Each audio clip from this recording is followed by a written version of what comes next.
Hello，大家好，我係希哥，中山貝殼簽約中心負責人。作為一個月簽1000單以上嘅二手房嘅簽約中心，我哋見過喺二手房交易中各種類型嘅坑。好多朋友過中山買二手樓，淨係顧住傾成交價，點樣分期俾錢，完全忽略簽約合同裡面大量嘅隱藏伏位，隨即引發爭執，甚至俾人挪用幾十萬嘅首期，啲錢凍過水。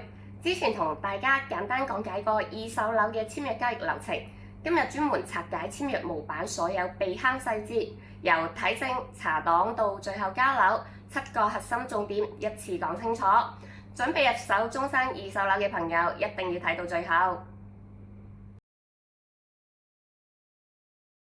簽約之前，業主必須拎出房產證同埋查冊紙，兩樣文件缺一不可，即時確認當下間屋係冇查封、冇任何產權爭議。透過房產證可以核實房屋取得時間、取得方式、規劃用途、土地使用年期，全部直接影響業主需要繳納嘅稅費。物業取得時間，例如房產證未滿2年，業主要額外支付一筆增值稅。後續會單獨出影片，詳細拆解完整嘅稅費計算。取得方式會有買賣、繼承、贈與、夫妻息產、司法裁定。重點提醒大家，透過發拍入手嘅單位，中山嘅房產證只會標注買賣所得，單憑證書完全分辨唔到。介意發拍歷史嘅買家，一定要上阿里、京東司法平台去查詢物業嘅過往記錄，呢個係90%買家都會踩嘅大坑。規劃用途分住宅、非住宅，淨係住宅先可以落戶，安排子女入讀學區。公寓、商鋪、寫字樓、車位全部都屬於非住宅，唔支持落戶讀書。土地使用年期分70年、50年等，好多客戶見證上面嘅土地起始年份寫1993年，以為樓齡超過30年，其實呢個只係發展商向政府攞地嘅年份，唔係樓宇建成嘅時間，所以唔好無啦啦去驚慌。查檔紙等同房屋專屬嘅產權體檢報告，會清晰寫明物業有冇抵押、查封、產權爭議、居住權登記。全部都係交易嘅致命風險。中山大約50%嘅二手樓交易單位仲有按揭欠款，分2種交易模式，業主自行贖樓再過戶、辦押過戶。如果單位仲有異押，業主嘅整體負債偏高，交易風險都會大幅提升。強烈建議買家將訂金、首期全額做資金監管，等到出新房產證先解凍款項俾業主。避免購房資金被挪用，最後冇辦法完成過戶。假如業主堅持要用買家嘅錢贖樓，一定要選擇擔保贖樓嘅模式。雖然會產生少量嘅贖樓費，但係最大程度可以保障買家幾十萬嘅購房資金安全。被法院查封嘅單位完全唔可以進行任何交易，一定要業主先行辦理解封手續先可以買賣。就算已經解封再放售，都代表業主曾經出現債務、訴訟糾紛，潛在風險極高。同樣建議買家將所有購房資金做好資金監管，先展開交易。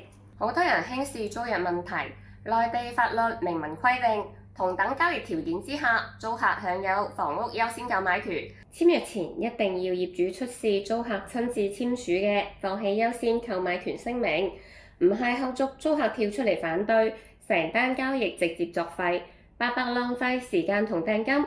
另外要提前傾好收樓嘅安排，寫入合同。需要急屋交樓，列明租客確實搬遷日期，同時約定逾期唔搬走嘅違約賠償。唔使租客搬走，買家打算繼續出租，要求舊業主完整移交原有租約，寫清楚舊租金、租客嘅押金嘅轉交時間同操作方式。好多房產證正登記一個人嘅名，但係婚姻存續期間購入嘅物業，配偶都屬於房屋嘅法定共有權人。如果淨係一方業主簽買賣合同，後續另一半唔認賬、反對出售，成份合約直接無效，買家會損失訂金同大量嘅時間成本。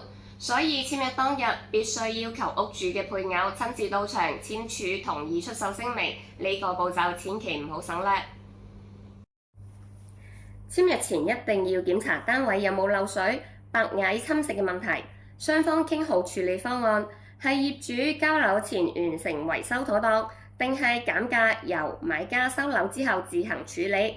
所有嘅內容必須文字寫入合同，唔好淨係信口頭嘅承諾。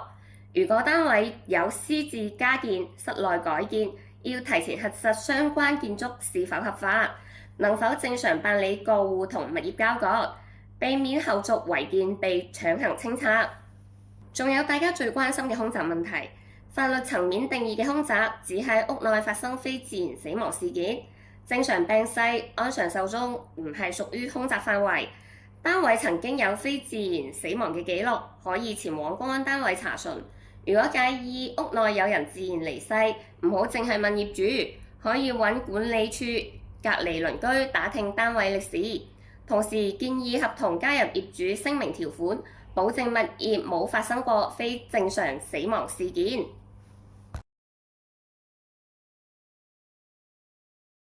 好多人買樓賣樓，最驚嘅就係對方無限拖延、賴皮無賴，導致成個交易拖極都完成唔到。所以我哋嘅買賣合同會將交易雙方所有嘅手續嘅辦理時間逐條逐項寫得清清楚楚，約得明明白白，絕對唔會留有漏洞俾人拖延時間。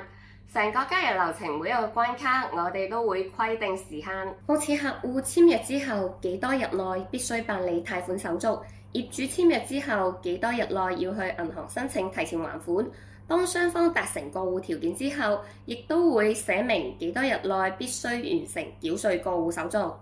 如果其中一方故意拖延，唔配合辦手續，一旦超過合同約定嘅時間，所有嘅違約責任、賠償細節全部寫實，徹底杜絕交易扯皮、無限期拖延嘅問題，令到港澳朋友過嚟中山置業，每一步都有合約嘅保障，安心又穩陣。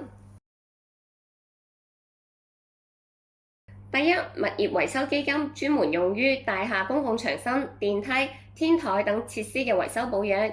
簽約前打電話聯絡物業公司或者住建局核查繳納記錄，未繳納嘅餘額全部由舊業主補齊。第二，歷年物業欠費、水電、煤氣欠費，交易時建議預留物業交割保證金。普通商品房設2000到3000蚊，別墅類嘅物業設5000到1萬蚊。資金暫存監管帳戶之後，等到全套物業交割，業主清晒所有歷年欠費，先解凍俾返業主，唔好一次過轉晒所有嘅購房款項。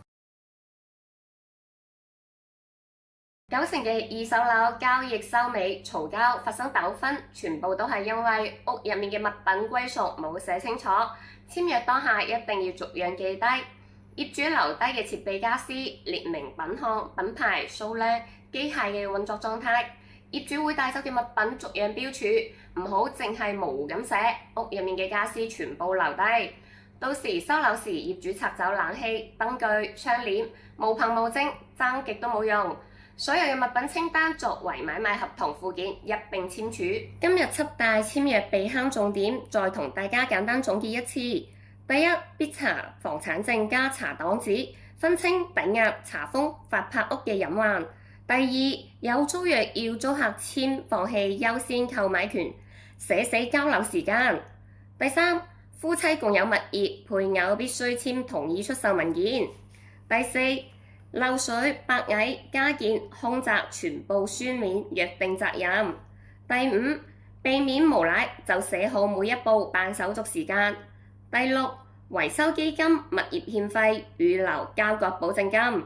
第七，全屋家私家電清單附合同，避免收樓扯皮。打算喺中山入手二手樓嘅朋友，記得收藏呢條影片，帶住呢份清單去簽約，千祈唔好隨便亂簽名。有任何買樓、稅費、交易流程問題，都可以留喺評論區，我逐條回覆大家。鍾意呢條片嘅朋友，記得點 like、訂閱我嘅頻道。下一期專門同大家拆解中山二手樓完整嘅稅費計算方式。